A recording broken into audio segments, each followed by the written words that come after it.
Hi, welcome to BackStage Takoma. This is a series where we highlight some of the upcoming arts and culture events here with the City of Takoma Parks We Are Takoma series. You can learn more about all of our events on the City of Takoma Parks Facebook page or by going to takomaparkmd.gov/arts. And we're here today with Linda Rabben, who's going to be giving a lecture on June 7th at 7:30 p.m. here at the Takoma Park Community Center auditorium. It's a free event, and it's called Sanctuary Stories. Welcome. Thanks for coming out today. You're welcome. So you're a long-term Takoma Park resident, human rights activist, and an associate research professor of anthropology at the University of Maryland, and you've written about immigration issues for quite some time. Tell us a little bit about just sort of the issue of sanctuary, sort of what that means for people who aren't familiar with it, and then just how you got interested in the subject. Well, it's a very ancient institution. It may be as old as our species. And it involves taking people in who are fleeing from something. And thousands of years ago, it might be a slave who was running away from a cruel master, or somebody who was accused of a crime, and who might seek refuge in a sacred place.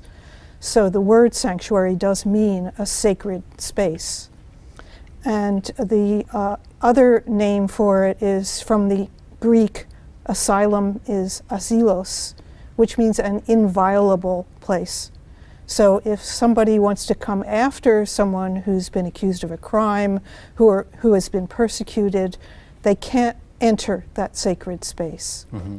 So for the past 2,000 years, churches have often been the sacred places where people would run to. Right.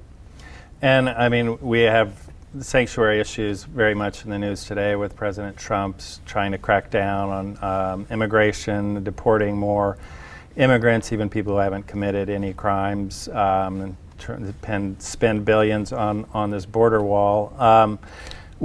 I think one term, sanctuary cities, people may be a little confused about sort of what that means and sort of how the Trump administration is trying to crack down on those cities. You know, it's actually a misnomer to call these cities sanctuaries. I would say that they are following a policy of non-cooperation. So they're not actually hiding somebody or helping somebody escape. What they're doing is they're saying if a federal government official comes to them and says, can you please hand over to us anybody that's in our database, the city or the county or even a couple of states might say, I'm sorry, we don't do that. Here in Takoma Park, for example, they do not cooperate with ICE to pick people up because they don't keep the kind of information that ICE is looking for. Mm-hmm. So they're not violating any law, they just don't have the data to give to the federal authorities. Right. Whereas it's more of an issue for the county because they do have that kind of data. And I've had contradictory reports as to whether the county government is cooperating with ICE or not. Mm-hmm. For people who don't know what ICE is, it's the Immigrations and Custom Enforcement. Yes. It's the federal branch that enforces immigration issues and is in charge of deporting people. And so I know DC has also declared itself a sanctuary city, and I guess one of the issues with that is if an undocumented immigrant is arrested for a crime and then ICE wants the city to hold them beyond their release date. The DC and some of these other cities are saying, well, no, that's your job, ICE's job, and it's not our job. Would you say that's Yes, it is the federal government's responsibility to seek out and find people that it believes could be deported or are in the United States without authorization. Mm-hmm. And now there's this issue with the DREAM Act or the DACA, the Dreamers, immigrants who came here when they were young children who really have no connection to their home countries, where that's more or less on hold now and is sort of held up in the courts.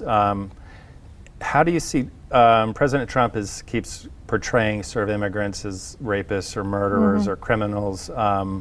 I mean, that really isn't the case for the vast majority of immigrants, right? No, most of the people that are picked up, a clear majority of the people who are picked up have no criminal record.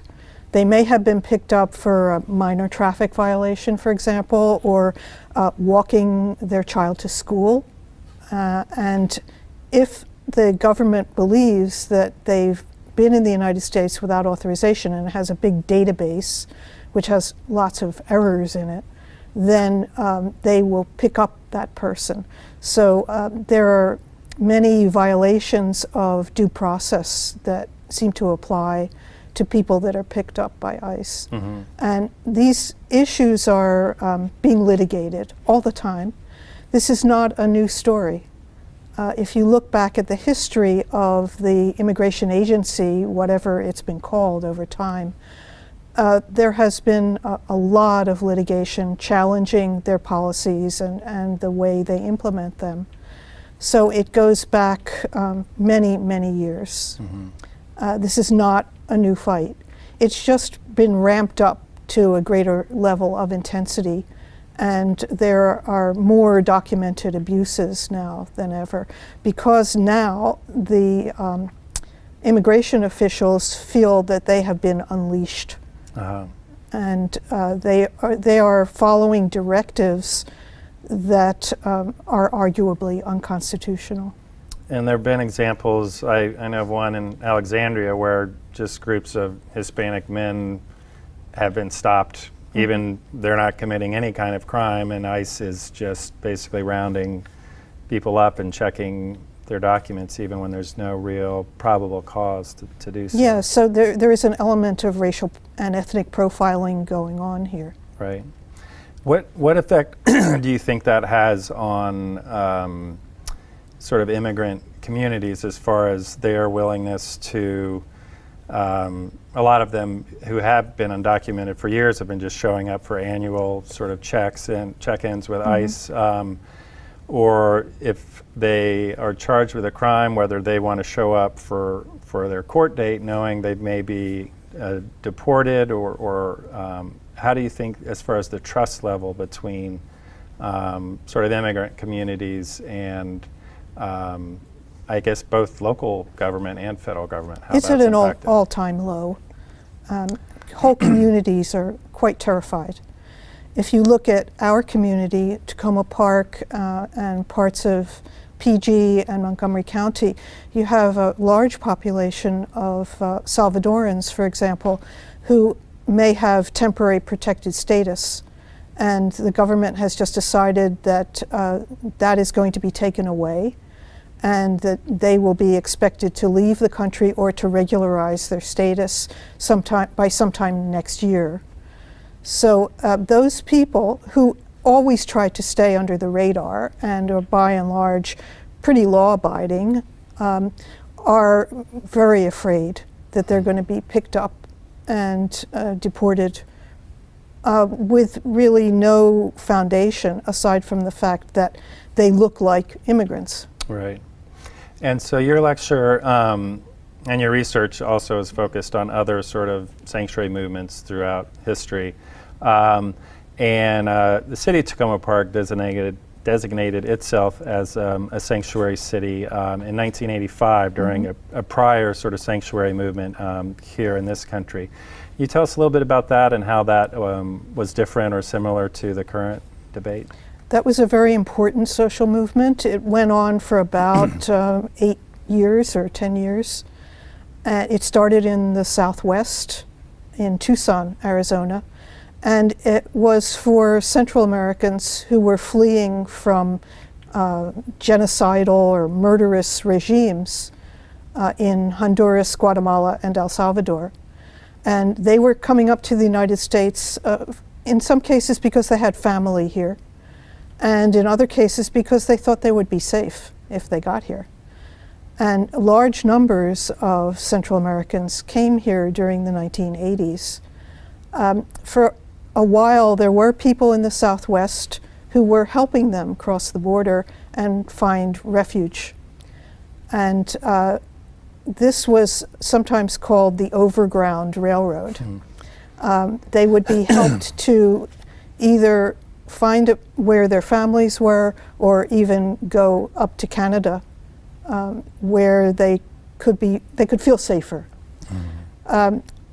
So a movement grew up of many churches in particular, but also some universities and communities started taking people in and giving them shelter for varying periods of time.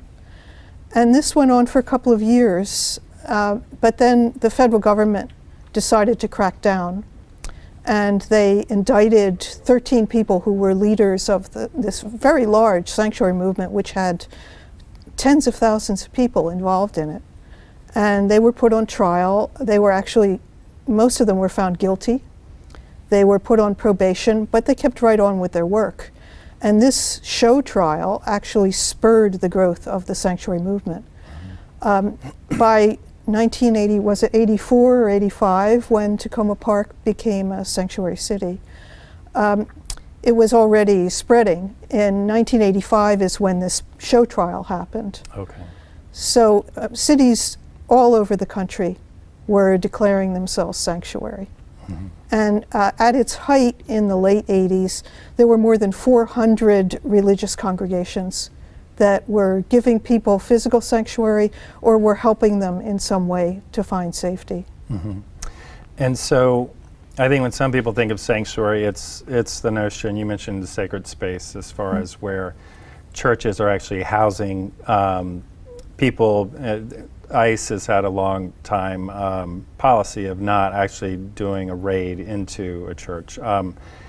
That seems a little less prevalent now than it did in the 80s. Would you say that's true? That directive is still in place. It's called the Sensitive Locations Directive. I'm sorry, I meant about the number of churches that are actually housing. It's hard to say how many churches are actually taking people in. Church World Service, which is a big Protestant nonprofit organization, says that there are 800 congregations around the country. I'm not sure if that's accurate or not. I've heard of a few. It's not easy to give somebody physical sanctuary. Many churches don't have the space or the capability to do that. It's complicated. Sure. There are also legal issues involved. Right. And because of this sensitive location policy right now, it's not likely that ICE would actually invade a church to take somebody out. Right. They might wait outside in the parking lot, however. So I'm sorry to interrupt, but we're running out of time. And so I also want to mention that you're going to be covering other examples of sanctuary, including rescues for Jewish children before World War II, called the Kinder Transport. Also rescues of Jewish people during World War II who would have been victims of the Holocaust, but who were saved just by sort of everyday people who risked their own lives to protect them, and also, of course, the Underground Railroad. And so we're really looking forward to your lecture. Again, it's on Thursday, June 7th at 7:30 p.m. here in the Takoma Park Community Center auditorium. And so we hope to see you there and to come out. And we'll be back in a moment with Edwin Bernal. He's going to be doing a Spanish language one-man play here at the Takoma Park Community Center auditorium as well on June 8th.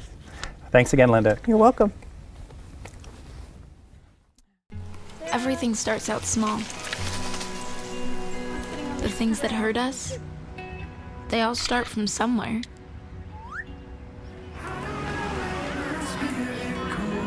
The words we say, the things we do, they can grow into something else.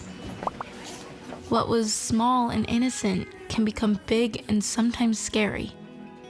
All it takes is one comment, one picture, one video for something to catch fire. But a big problem doesn't need a big response. Not at first. Even if we don't know what to say, the eye emoji can be that first step we take.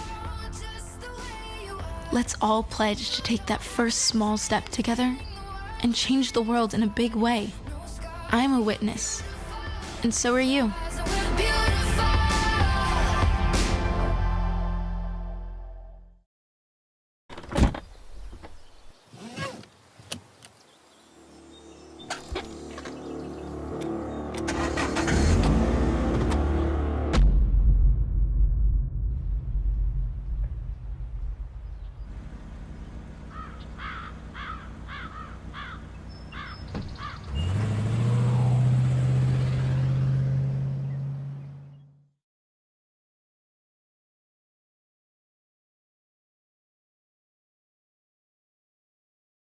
Welcome back. We're here now with Edwin Bernal. He's a local actor. He's going to be performing in a play, a one-man play here on Friday, June 8th at 7:30 p.m. in the Takoma Park Community Center auditorium. So welcome, Edwin. So tell us a little bit about the play that you're going to be performing here. So the name in English is Demi in the Scaffold. So for me, it's, I think, the more important play I ever performed because it's unipersonal, so it's been a lot of work involved in this. And the thing which called more my attention was the author wrote about the real event life. So a man who decided to live in a scaffold and to he likes to watch everything that happened around him. That's the funny thing, because he's in like a small space, and he always trying to be happy and doing something. And his phrase always is like, the thing is not getting boring. So, but between all this is happening in that, he's doing like reflections about life, about solitude, about dreams, so about what he desires in life. So that small space made him think about how he enjoyed the life when he was down, living with other people. Okay. And he doesn't understand why in this moment nobody is hearing him. Mm-hmm. So the same thing we're living right now with internet and all those things, that with the cell phone, that we have everyone like closer, and we're not communicating like before. Yes, that's the more powerful thing that moved me to doing this play. Mm-hmm. So I don't want to give away too much of the plot, but okay. So he's on a scaffold on the side of a building. Exactly. Right. So exactly. he's way up, sort of high, looking down and then commenting on the things that are going on down on the street or sort of around him. Exactly. Right. And so how did you get in touch with the playwright, or tell us a little bit about him, and just, I know you've performed this play before. Tell us a little bit, I guess, about the playwright and then sort of your previous performances of this play. The name of the author is Carlos Maria Alsina. He's from Argentinian, so I had an invitation to perform in a festival in New York, which is called Monologando Ando, and so I had to find a text looking out, and then I asked to Mario Marcel, which is the director of Teatro de la Luna, to help me with that, and he told me about this play, and he gave it to me, and I wrote it, and I really like it, and then I tried to, so I communicate with the author, and he gave me the permission to do it. So, and I started doing it, and I went to New York, and that was like a competition festival, and I won the second place, which was the happiest thing. Yeah, congrats. Yeah. That's great. Yeah, and then because of this, then I had another invitation to go to Miami to our spoken festival, and I won the first place. Wow. And then Teatro de la Luna so invited me to be in their events in their calendar to 2017, and that was the last time I performed. So, yeah. Now, Teatro de Luna, that's a local theater that performs plays in Spanish, or predominantly Hispanic plays? Or yes, in Spanish, only in Spanish. Okay. And so we're going to be, we're excited here at the Community Center. This is going to be the first time that we're going to have a play that's completely in Spanish, but then we're going to have the English text, and we're going to translate it simultaneously on some screens on the side of the stage. So it'll be a little challenge syncing that up, but we're excited because it'll be a great opportunity for Hispanic audiences, or people who like to hear plays in Spanish, but then also people who only speak English, like myself, to also to understand the play. So tell us a little bit about just your sort of acting background, how long you've lived here, and some of the other sort of acting that you've done. Yes, so I've been here in this country for 12 years, and I came first to Maryland, and then I decided to go to Miami to study. I had a friend who was a cine teacher, and he told me about Prometeo Theater in Miami-Dade College, and they have a conservatory, and then I started doing some classes, and then I did the casting to go to the conservatory, and I got in, and I finished my 3 years, and then I moved to DC again. So it's 3 years already I've been doing theater. Okay. Yeah. So without stop, because I'm been working by my own, then trying to find opportunities. I've been working with Teatro La Luna, with Teatro Gala.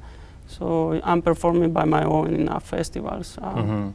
How's I imagine the theater scene in DC is harder than in Miami or New York, or how easy is it to find work, or just sort of the community in the theater world? So for Latino people, it's not that easy, because we only have 2 Spanish theater, and that's it. Yeah. So I've been doing casting for an English theater, but I remember that I had a call for a director, but because of he already has his actors, and then one of them have to leave, but then he regrets, so and I couldn't be in that play, but I was really happy. But so I've been I don't know, but I've been loving to do it by my language, which is Spanish. So, but I think in the future I would like to do it in English. Why not? Yeah, your English is great. Yeah, but it's not easy. Spanish. So it's not easy to find opportunities. So you have to be moving to perform in New York, in Miami. I already perform in Connecticut too. Okay. So and I've been like applying for another festival around USA. So let's see if I have good luck with that. Yeah. Mm-hmm. Do you want to stay in the DC area? Are you interested in moving to New York or Miami, or? I'm thinking about to move at the end of the year to New York. Okay. Yeah. I think. Just because there'd be more opportunities, sort of in theater and in Spanish. Exactly. Right. Miami, I think, is more for TV. So you find more opportunities in TV. All right. I think you said you were just down there doing a commercial. Yes. All I right. went to doing a commercial. My first commercial, actually. All right. Yeah. Okay. It was a really good experience. So. Yeah, that's great. So what are the challenges doing a one-man play? Obviously you don't have anybody other actors sort of to talk to or to interact with. How much, what's that like, or is it more difficult? It is more difficult because you have to imagine everything that happened, and you really have to live. You have to, like, for example, in this monologue, so he talks with a lot of people. So he thinks like, he talks with his brother, he talks with his wife, he talks with the lady he desired in another building, and he has to imagine all of this. Sometimes he's like screaming to another people who lives between him or are beside to the building he is, but nobody listens to him. Right. Only dogs bark to him. Yeah. Uh-huh. And I guess then you never get a break. I mean, you're sort of on for the entire play. I mean, normally you talk for a while, then there's another actor has some lines, but you're it. So it's that tough to keep sort of the energy up. Exactly, and that's the hard thing. So you never have to be like down because it was very boring. Right. How long is the play? 1 hour and 10 minutes. Okay. Yeah. All right. And so you grew up in Guatemala, is that right? And then you moved here to Maryland, or you lived in other areas first? No, I moved to Maryland. Okay. Yeah, I was 19 when I came to this country, country, so Okay. 12 years ago. That's a long time ago. Yeah. Was that tough? You had said most of your family's still in Guatemala. Was that hard, just coming to, new country, the challenges of the language and moving and everything else. Yeah, it is. It is. It's not that easy. So sometimes you feel like homesick and things like that, or sometimes your family is so getting sick and you cannot do anything. So hopefully you can help sometime with economic side, but yeah, it's hard. It's hard. It's not that easy. Yeah. And do you have any other performances coming up in other places? For now, I only have this performance. So Okay.